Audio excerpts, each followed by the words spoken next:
Semana Económica presenta Diálogos de Carrera y del Futuro, con Patricia Canepa. Bienvenidos al podcast Diálogos de Carrera y del Futuro, un espacio creado para inspirar y promover una mentalidad del futuro en el trabajo. Soy Patricia Canepa y una vez al mes entrevisto a personas disruptivas, tecnológicas y emprendedoras que son un ejemplo porque piensan y actúan con una mirada hacia el futuro. Hoy nos acompaña Javier Teixidó, encargado de proyectos especiales para Nestlé Latinoamérica, con más de 30 años de trayectoria en consumo masivo, liderando operaciones en Europa, Caribe y América Latina. Javier fue CEO de la región andina y CEO y presidente de Nestlé Colombia. De origen español, Javier inició su carrera en Nestlé Barcelona y eventualmente asumió asignaciones en Francia, Suiza, Puerto Rico, República Dominicana, Cuba, Colombia y Perú. Ha sido presidente de la ONG colombiana Juego y Niñez, es licenciado y MBA por ESADE, con estudios en HC París, y ha sido clave en procesos de transformación digital, innovación, sostenibilidad y fusiones y adquisiciones en la región. Javier, es un lujo tenerte con nosotros. Muchas gracias por aceptar nuestra invitación. Muy buenas tardes, Patricia. Muchas gracias por invitarme y un saludo también a todos los oyentes. Perfecto, ¿te parece si empezamos? Muy bien. Ex- Javier, tienes más de 30 años trabajando alrededor del mundo, en 8 países, liderando equipos desde Cuba hasta Suiza. Cuéntame, ¿qué has aprendido sobre liderazgo en estos contextos culturales tan diversos? ¿Hay elementos de liderazgo que son universales en la gestión de personas? Claro, lo que aprende uno cuando transita por los 8 países que tú acabas de comentar Ujú. es que ninguno es igual que el otro, pero todos tienen cosas en común. Y Ya. en este sentido, lo que uno aprende también es a adaptarse, a ser flexible, no solo profesional, sino también personalmente, y Ujú. a ser muy observador y entender sobre todo muy bien desde el inicio cómo funcionan las cosas culturalmente en cada país. Es Ujú. muy diferente, te podrás imaginar el Caribe de un país como Suiza, que es súper organizado, disciplinado, respetuoso con las normas, o de un país como Cuba, que es una de las últimos regímenes comunistas que existen, ¿no? Ujú. Entonces, uno tiene que ser muy humilde en el sentido de que cuando llega a un país que, sobre todo cuando no es el suyo, entender, darse el tiempo para entender bien cómo funcionan las cosas y poderse adaptar. Ujú. Una vez dicho esto, sí que hay cosas que son comunes. ¿Qué Ujú. es común? Por ejemplo, y en el caso de Nestlé, que es la compañía donde he trabajado estos 33 años, el respeto. O sea, en cualquier lugar donde uno opera, uno tiene que tener respeto, pues yo te diría desde el más pequeño proveedor de leche o de cualquier tipo de materia prima, pasando por, obviamente, los colaboradores de la compañía y terminando con el gran jefe de todos, que es el consumidor. Ujú. Entonces, hay que tener respeto, hay que respetar las normas, hay que respetarnos entre todos y hay que hacer que el lugar de trabajo sea un lugar bueno, positivo y agradable donde queramos ir cada día cuando nos levantemos. Ujú. Me gusta esto que has comentado de que el consumidor es el gran jefe de todos. Es una manera Ujú, muy precisa y enfocada, y tan necesaria en consumo masivo y bueno, en general, ¿no? En servicios, en ujú. diversas industrias. Ahora, hablemos de justo los productos y diferentes líneas. Tú has liderado lanzamientos exitosos, incluyendo líneas premium, nuevas categorías. ¿Qué, qué dirías que hace que una innovación realmente conecte precisamente con el consumidor y de manera no solo exitosa, sino que sostenible a lo largo del tiempo? Que conecte con el consumidor, que es el jefe, ¿no? Como te Así decía, es. eso es lo más importante. Entonces, mira, yo te diría como marquetero de origen, porque eso es, esa es mi formación en los primeros años en Nestlé. Lo más importante es tener un buen conocimiento de este jefe, que es el consumidor, qué quiere, qué necesita, qué está buscando.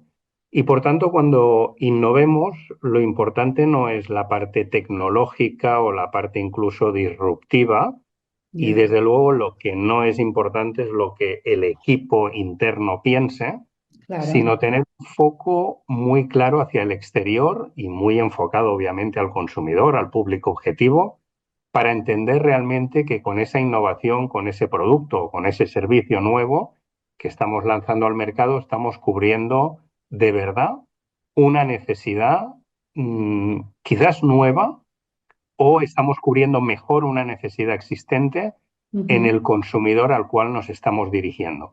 Y ujú. eso se dice muy fácil, pero realmente en las grandes corporaciones no siempre lo hacemos. Tenemos una cierta tendencia a mirar internamente, a seguir nuestros dictados, nuestro pensamiento. Y Ujú. yo lo que invito a todos es a que pongan siempre el consumidor en el centro, que es algo que se suele decir, o vamos a decir que repetimos muy a menudo, pero que no siempre practicamos. Y eso cuando se hace, cuando realmente de una forma transparente, como te decía anteriormente, con respeto, con humildad, pero con mucha profesionalidad, se lleva Ujú, a cabo a lo largo de todo el proceso de innovación.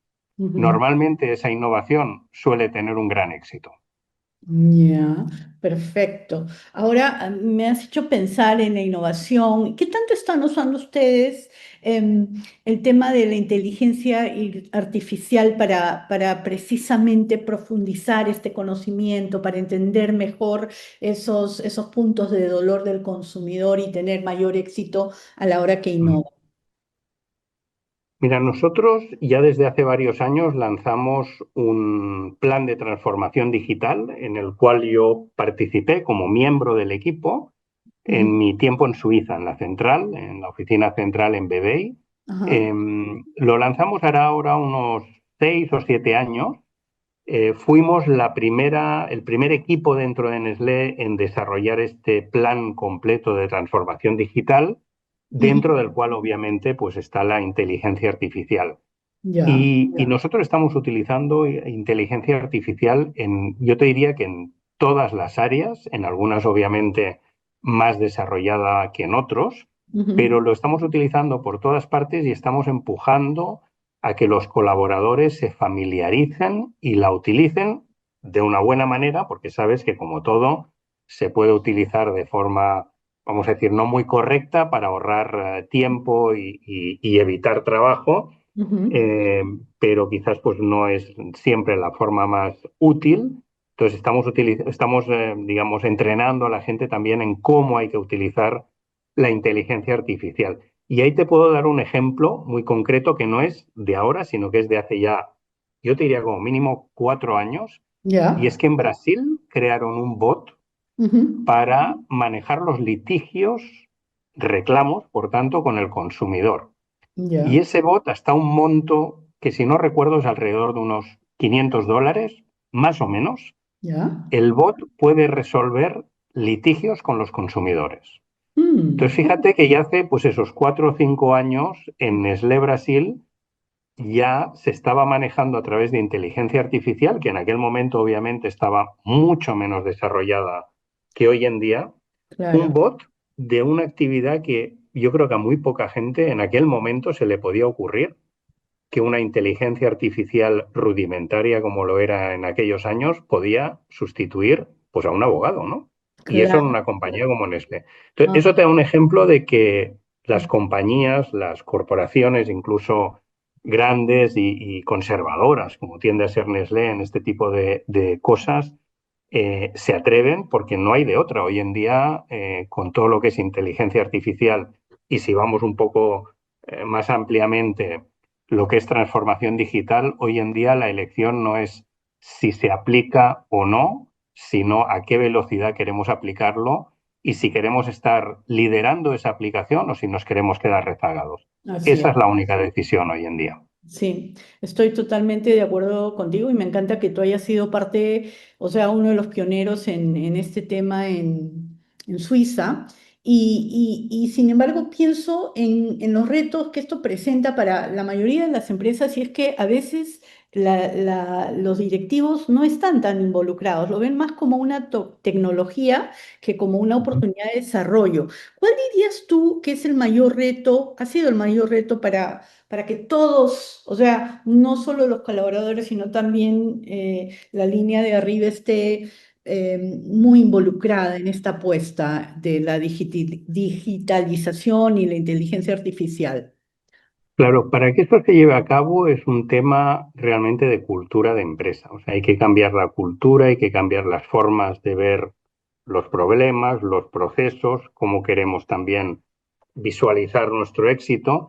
Y Ujú, eso solo se puede hacer empezando desde arriba. O sea, claro. que el senior management, Ujú, en el caso de empresas familiares, la familia o el dueño de la compañía, en el caso de empresas más corporativas, pues el CEO y obviamente el directorio al completo, tienen que comprar de forma integral el mensaje, el rol, la estrategia de transformación digital. Si no, no va a funcionar. Si es simplemente un plan en papel que se lanza, que se comunica a la organización, pero que vamos a decir, los managers o incluso, como te decía, una empresa familiar, el dueño no lo compra. practica y lo Ujú, exige y lo vive, ujú. definitivamente en la organización se va a mover bien poca cosa. Y a partir de ahí hay que tener un potente plan de comunicación porque, como te decía, es un cambio cultural. O sea, hay Así. muchos procesos que se manejan de una forma diferente cuando tenemos inteligencia artificial. Hoy Ujú, en día, por ejemplo, nosotros estamos incluyendo lo que es inteligencia artificial en videollamadas, por ejemplo. Entonces tenemos videollamadas que pueden ser muy largas, muy complejas, con mucha gente, con varias presentaciones y tocando varios temas, y finalmente quien hace la minuta de esa reunión es una inteligencia artificial, ¿no? Entonces, sí, para llegar a ese punto, realmente hay que cambiar la mentalidad y la cultura de todo el equipo, desde el primero hasta el último, para que eso funcione de forma, vamos a decir, positiva, constructiva y de verdad, que no sea simplemente una pose o algo que hacemos para quedar bien, ¿no? La moda del momento, sino que realmente sea algo que tomamos como parte integrante de nuestra nueva forma de trabajo. claro. Estamos realmente, está habiendo una revolución en la manera como estamos trabajando y como dices tú, quien no se sube a la ola se va a quedar rezagado. Ujú, Quería, Javier, hablar de tu experiencia en procesos de fusiones y adquisiciones. La vez pasada que conversamos me comentabas, pero la experiencia nos dice que no todos los M&A son exitosos, algunos de hecho pueden ser muy dolorosos. ¿Cuáles ujú. dirías, de acuerdo a tu experiencia, que son, no sé, dos o tres factores más críticos para lograr una integración exitosa entre dos empresas? Sí, yo te diría lo primero, hay que entender cuando es una adquisición, si hablamos del caso de una adquisición, cuál es el rol estratégico de esta adquisición. Ya. Y con eso me refiero a que no sea una compra oportunística, es decir, nos plantearon un buen negocio, una empresa que estaba en venta, o Ujú, una fábrica, o una división muy interesante, ujú. pero que realmente no vemos el rol estratégico en el futuro que va a jugar. Si eso es así, yo pensaría al menos dos o tres o cuatro veces el realmente lanzarnos por esa adquisición. Por Ujú, tanto, tener claro el rol estratégico es el primer elemento. ujú, El segundo elemento, conocer bien qué estamos adquiriendo.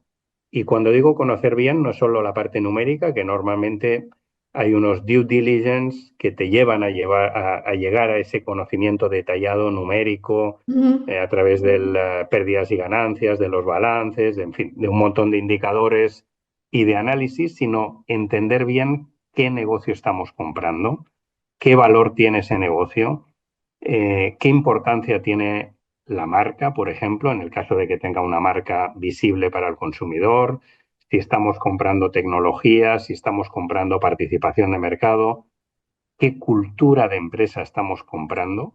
Eso es muy interesante también y muy importante. Y lo último, qué equipo está llegando con esa adquisición. Y me refiero al equipo humano, es decir, así es. qué personas van a venir con la adquisición.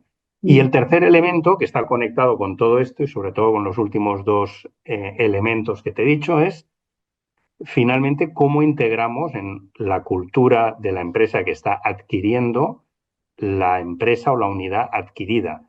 Y Ujú. eso que es algo bien evidente, bien lógico y que quizá no sorprenda a nadie, pues yo he asistido a varios casos en los cuales pues el éxito es limitado porque realmente no hemos hecho un buen trabajo de integración cultural, entendiendo, y yo te conectaría con la primera pregunta que me has hecho, entendiendo qué es lo diferente y qué es lo común, ¿no? Ujú. Eh, lo común es lo que tiene que estar estandarizado y que tiene que ser equiparable a la empresa que está adquiriendo, es decir, las formas de trabajo, los procesos, lo que llamaríamos los no negociables, Ujú. pero cuando uno está adquiriendo una compañía o un negocio, tiene que entender que hay elementos diferentes de la empresa que está comprando que quizás han sido claves en su éxito. Y Ujú. nosotros cuando compramos una compañía queremos mantener y proteger y salvaguardar ese éxito. Entonces hay que ser muy humildes, muy transparentes, muy racionales en el sentido de decir,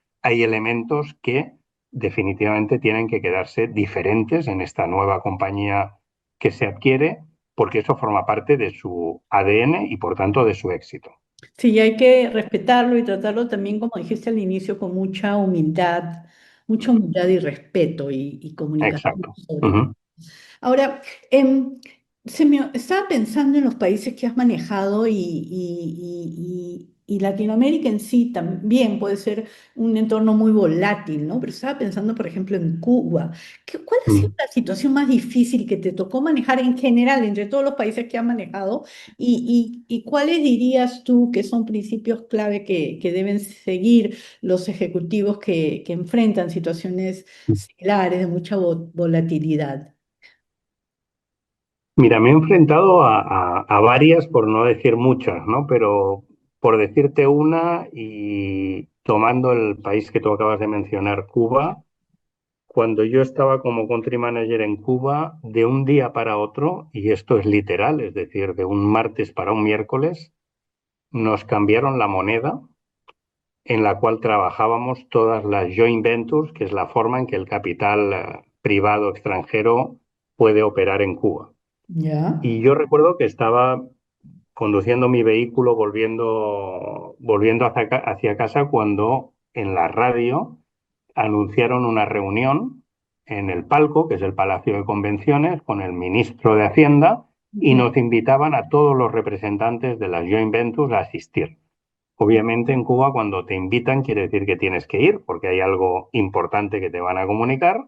Obviamente todos fuimos y ujú, al día siguiente lo que nos comunicaron es que el dólar, que es la divisa, en aquel momento había dos monedas y de hecho ha seguido habiendo dos monedas hasta hace bien poco en Cuba. ujú.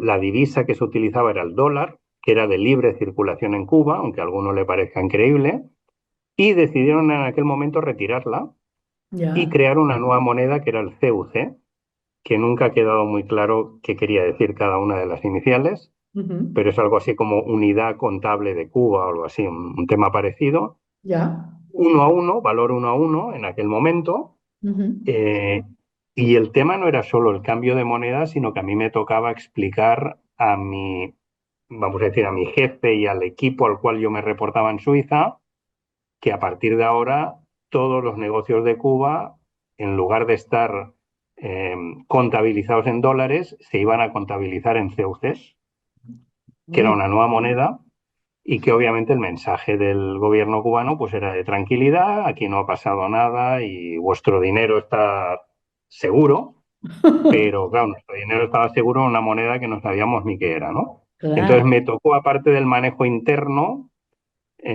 porque esto genera muchas dudas, inquietudes, no solo del cambio de moneda, sino de otras cosas que pueden venir detrás. claro. Entonces te decía, no solo interno, sino también el reporte a Suiza, que quizás fueron los que se pusieron más nerviosos, ¿no? A 10.000 kilómetros de distancia, Ujú. todo normalmente se ve mucho peor de lo que uno lo ve in situ. Y ahí el mensaje, ¿cuál es? Pues nervios sólidos, ¿no? O sea, el gerente en ese momento lo que tiene que hacer es, y sobre todo, no ponerse nervioso, no perder los nervios y no formar parte del caos sino salir un poco de este ambiente, sí, caótico, podríamos decir, y dar y traspasar sobre todo al equipo, tanto local como en la oficina central, un mensaje de tranquilidad y de control, aunque uno no esté controlando el 100%, porque no puede, Ajá. pero sí transmitir este mensaje de tranquilidad y de que seguiremos trabajando y seguiremos funcionando lo más normal posible, y en los días siguientes pues iremos viendo un poco cómo funcionan las cosas y cómo podemos volver a la más estricta normalidad. Entonces, un mensaje de nervios sólidos en casos de crisis yo creo que es lo más importante, y es un mensaje para todos los que quieren liderar equipos, ¿no? O sea, el jefe no se puede poner nervioso, no puede perder los nervios y no puede formar parte del caos en un momento de crisis máxima, ¿no? Claro, Y sobre eso es todo. algo que uno lo tiene, yo creo que innato, se Ajá. puede trabajar, pero hay que tenerlo realmente ejercitado, porque cuando llega la crisis, ahí no es el momento de realmente ver si uno lo tiene al buen nivel o no, sino que tiene que estar convencido de que puede manejar una situación de crisis.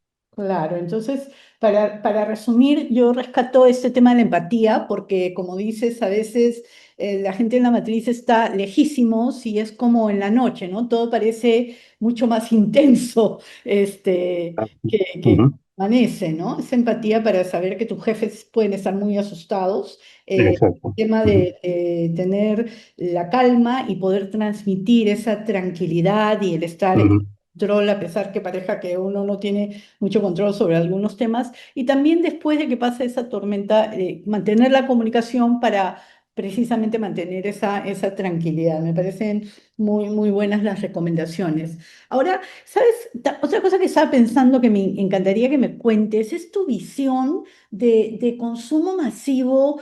¿Cómo te imaginas que va a ser los próximos 10 años? Porque a veces el sector de consumo masivo, si bien tiene muchos cambios tecnológicos, y mucha, ¿cómo se dice?, innovación en los productos propiamente, a veces se ve como un mercado más bien tradicional. ¿Tú cómo lo ves de acá a 10 años? ¿Cómo te lo imaginas?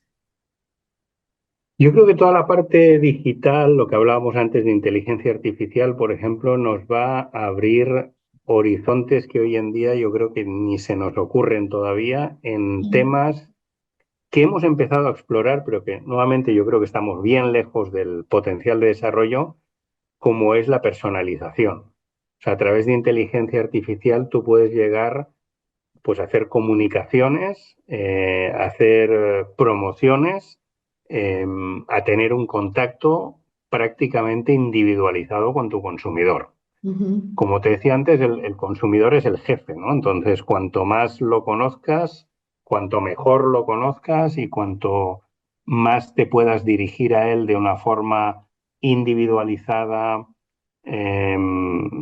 adaptada y personalizada, mucho más eficiente vas a ser.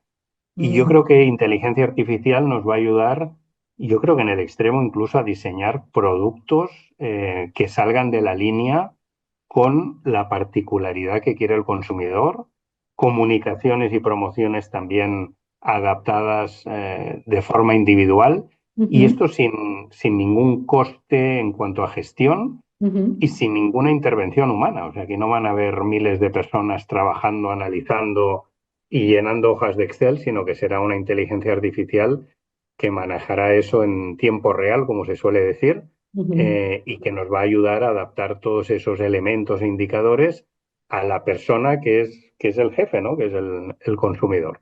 Qué bueno, qué bueno. Ahora, Javier, ya para ir cerrando, me parece increíble cómo se pasa el tiempo, mientras estamos hablando de Ujú, cosas interesantes. Parece que recién empezamos el podcast y ya tenemos que estar cerrando. Pero si miras tu carrera desde tus inicios como analista de medios, creo que empezaste, y hasta que ujú. te convertiste en CEO, ¿qué consejo le darías a Javier de 25 años sobre cómo construir una carrera exitosa? Bueno, hay varios consejos, ¿no? Pero yo diría que lo importante para tener una carrera exitosa y larga es el equilibrio, ¿no? Ya. Muchas veces, y sobre todo en los primeros años, nos enfocamos totalmente al trabajo y descuidamos otros temas, familiares, amigos, incluso digamos, de gustos personales, ¿no? O sea, la lectura, viajar, etcétera. Ujú. Y yo creo que todo en la vida es un equilibrio y sobre todo si uno quiere tener una vida laboral, la que sea, larga, no necesariamente en una o en unas pocas compañías, puede ser en varias, puede ser en muchas, puede ser en diferentes trabajos. Uno tiene que tener una mirada a largo plazo y para que eso pueda darse hay que tener un sano equilibrio. Entonces, Ya. buscar el equilibrio entre vida personal, vida profesional, y Ujú. que la vida profesional no sea una carga, ¿no? Alguno de los ejecutivos más seniors de Nestlé en algún momento incluso decía que este tema de vida, o sea, equilibrio vida personal, vida laboral, él no lo entendía porque en la vida laboral él se lo había pasado muy bien. Bueno, Claro. yo no sé si todo el mundo se lo pasa tan bien o no, pero yo creo que hay que pasárselo lo mejor posible y que cuando uno esté trabajando encontrar al menos una fuente de satisfacción, de disfrute y que no sea algo, digamos, obligado, algo que realmente nos cueste y nos absorba mucha energía y Ujú. por tanto, pues que el equilibrio entre vida personal y vida laboral empiece por tener una vida laboral también equilibrada y que nos llene, que no nos consuma, como decía anteriormente, toda la energía. Así es, sobre todo ahora que hay tanta carga y la gente está muy, ¿cómo se dice? Se siente muy exigida, Ujú. a veces les es muy difícil conciliar todas las exigencias corporativas Ujú. y Así es. están muy cansados. Javier, para ya cerrar, me gustaría hacerte unas preguntas muy rápidas, o sea, Ujú. preguntas con respuestas rápidas. Lo primero que se te viene a la cabeza. Em, Empecemos con la primera. Si tuvieras que dar una clase magistral a alumnos de un MBA con solo una idea clave, ¿cuál sería? Yo aquí diría formación continua. Ya. Tenemos que estar continuamente poniéndonos al día. Y cada vez yo creo que esto va a ser, no sé si peor o mejor, pero Ujú. más necesario. Perfecto. Formación continua. ¿Cuál es el mejor consejo que has recibido? Esto me lo dijo uno de mis jefes al principio de mi carrera, que fue nunca te enfades con nadie.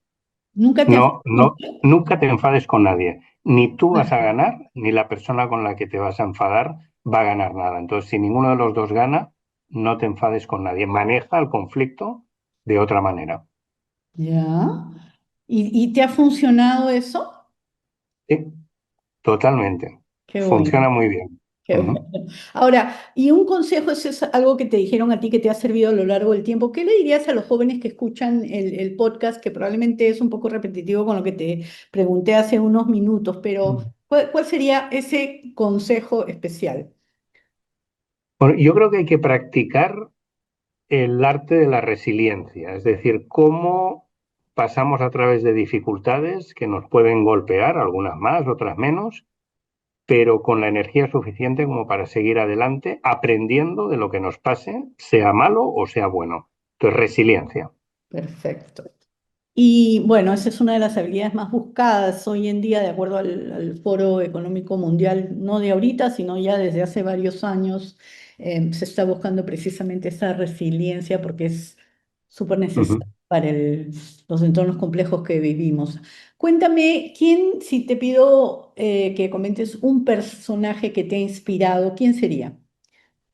Bueno, hay varios, pero yo te podría decir el Papa Francisco, ¿Ya? porque por ser precisamente franciscano ha sido un papa bien sencillo y de una forma muy evidente y transparente y visible, pero muy auténtico también, ¿no? Sus arranques de ira en algunos casos, pues lo denotan como una persona totalmente humana y sin querer figurar, digamos, o crearse un personaje artificial. Entonces, muy auténtico, muy sencillo, muy auténtico. Excelente, el Papa Francisco. Y para ya terminar, ¿qué libro crees tú que todo profesional debe leer? Bueno, yo de los últimos que he leído, y lo leí hace como un año más o menos, el que me marcó porque me dejó entender cómo funciona el poder en cualquier tipo de organización compleja.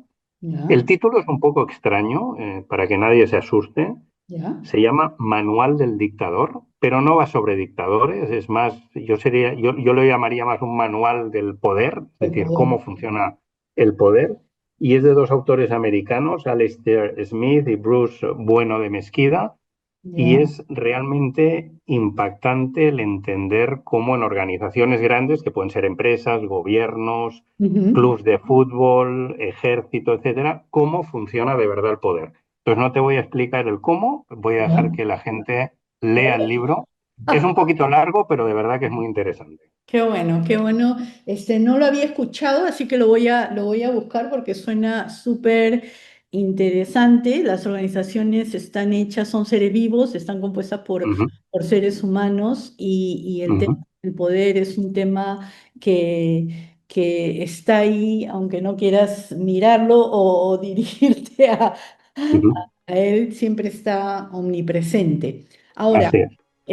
Javier, no me queda más que agradecerte, ha sido un verdadero lujo poder conversar contigo. Muchas gracias por acompañarnos y compartir tu experiencia. Muchas gracias a ti, Patricia, por la invitación y muchos saludos a todos nuestros oyentes. Excelente. Si desean saber más sobre Javier Teixidó, pueden acudir a su perfil en LinkedIn y entrevistas en los medios. Con eso me despido. Hasta el próximo episodio. Muchas gracias por su sintonía. Si les gustó el podcast Diálogos de Carrera y del Futuro, no duden en compartirlo y calificarlo.